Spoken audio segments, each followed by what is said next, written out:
In today's video, I'll teach you how to check your Wi-Fi signal strength using command prompt in Windows 10 or 11.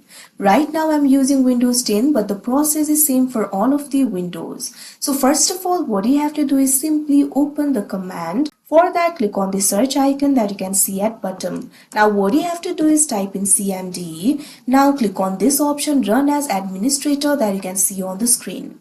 Now you can see over here the command prompt will be opened. Now over here what you have to do is simply type in this NETSH space WLAN space source space interfaces. Press enter. Now you'll be able to find various informations over here.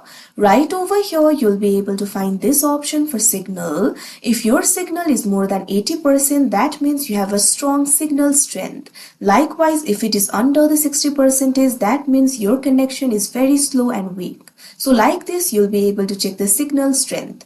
So that is how you check your Wi-Fi signal strength using the command prompt in Windows 10 or 11. I hope you found this video helpful. Thank you for watching.